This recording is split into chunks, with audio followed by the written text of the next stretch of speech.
Supreme court সচিবালয় প্রতিষ্ঠানে হাইকোর্টের রায় স্থগিত করেছে আপিল বিভাগ। এ নিয়ে ব্রিফ করছেন attorney general barrister Ruhul Quddus কাজল।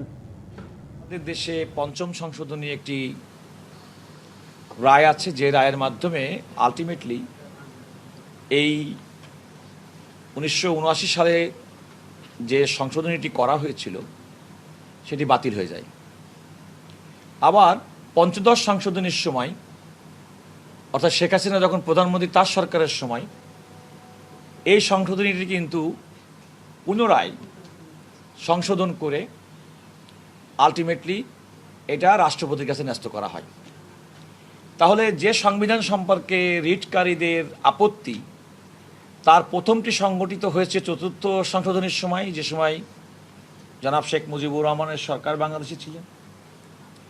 আবার পঞ্চদশ সংশোধনী, যে সংশোধনীর উপরে ভিত্তি করে এটি 72 সালের সংবিধানের বাইরে গিয়া পুনরায় রাষ্ট্রপতির কাছে ন্যস্ত করা হয়েছে, যেটার বিরুদ্ধে রিট পিটিশন দায়ের হয়েছে, সেটিও কিন্তু বিগত শেখ হাসিনা সরকারের সময় হয়েছে। নগদ নিয়ে এলো হার না মানা হার অফার। সর্বনিম্ন 10,000 টাকা রেমিটেন্স নগদে পাঠালে থাকছে স্বর্ণের হার জেতার সুযোগ।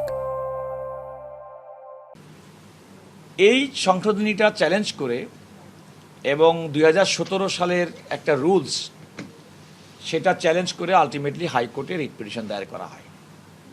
আপনারা জানেন, সেই রিট পিটিশনে এই চতুর্থ সংশোধনী, অর্থাৎ 1974 সালের সংশোধনী, 75 এবং না, ওটা তো প্রথমটা, আর হচ্ছে 2011 সালের সংশোধনী, এই দুটার পাশাপাশি যে রুলস চ্যালেঞ্জ করা হয় আদালত, এবং আর একটা প্রেয়ার করা হয় যে সুপ্রিম কোর্টের জন্য একটা স্বতন্ত্র সচিবালয় করা, এবং সেই স্বতন্ত্র সচিবালয় মর্মে একটা ডিরেকশন চাওয়া হয়েছিল, যে স্বতন্ত্র সচিবালয়ের ডিরেকশনও আদালত দিয়েছিল।